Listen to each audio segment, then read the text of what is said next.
Good morning. Hope you're doing well today. Another day to praise the Lord and thank Him for it. And I pray today that that's your intentions today, is to go out and serve Him and witness for Him and let people know that we know what is best. And that is to give your heart to Jesus Christ and surrender to Him. And I want to talk about that for a moment here from the book of Joel, chapter 2 and verse 13, of what God was talking to Joel. And then Joel was talking to the nation about what they needed to do. And if you look at Joel chapter 2 and verse 13, he says, "So rend your hearts and not your garments.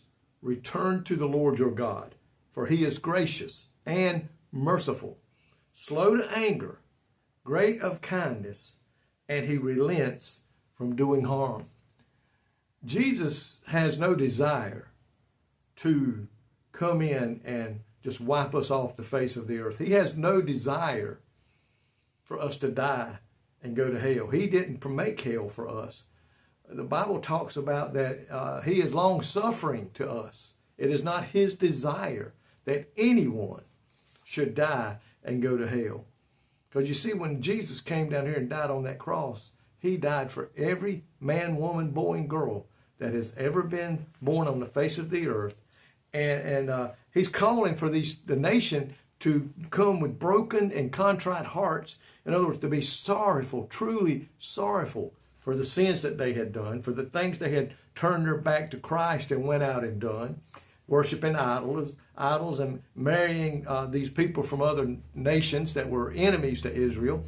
And God, He didn't want to wipe them off, but there comes a time and a point when God draws a line in the sand, and that's it. But He said here, He's calling for them to come with a broken and a contrite heart. And He said, if the people would turn from their sins to God and ask for forgiveness, He would have pity on them. Because you see up there, it says He's slow to anger. He's of great kindness, and He relents from doing harm. He will stop it if they would just repent. You see, today, if you're not living for Him, you're on your way to hell. God does not want you to go there. But you see, we have freedom of choice, just like we have freedom of choice here in America, because we have liberty and we're free from all the people out there in the world that's trying to hurt us and take this freedom away from us. We have the same freedom in this relationship. We have the right to choose to serve God, and we have the right to not choose to serve God. We can't blame anybody but ourselves. Today, God will still show mercy and compassion to His people. If you have held on to prolonged unrighteousness, attitude against God, you have made Him your enemy. It's not His desire that He's your enemy, but when you choose not to live for Him, my friend, you have made Him your enemy. Don't run from Him, because He is also your only hope. You can never outrun God. You'll never get too far away from God that He can't reach out and save you. It is not His desire for you to run away from His mercy and grace. He relents from sending disaster, and He's only your source of true blessings and forgiveness.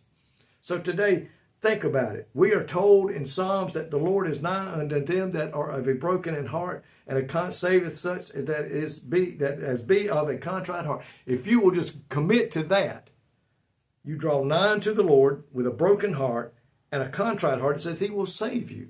Now, I've talked about the sinner's prayer before, and I've led people in that prayer.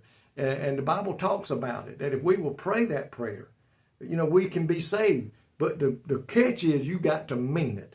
You just can't go and turn in the Bible and begin to just say it and then walk away. No, that's not going to change anything.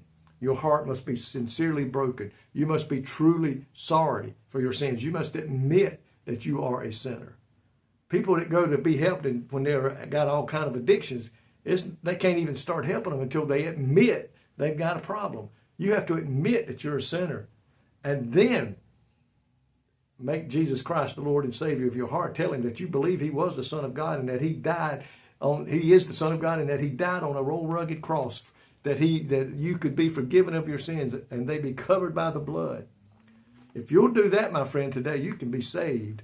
And you can be on your way to heaven. Like it says, He's slow to anger, and He's of great kindness, and He relents from doing harm. It is not His choice. It is not His choice to tell you to depart from him if you ever stand before him and Jesus is not in your heart. My friend, do that today. I urge you to do that. Surrender to him and let him become your Lord and Savior. Thank you, Lord, today for that promise. If we will just honor you and do what your word says do, we can be forgiven of our sins. And I pray anybody listening today that don't know you will surrender that to you somehow, some way today, or maybe in the coming days. In Jesus' name I pray. Amen. My friend, may God richly bless you today is my prayer.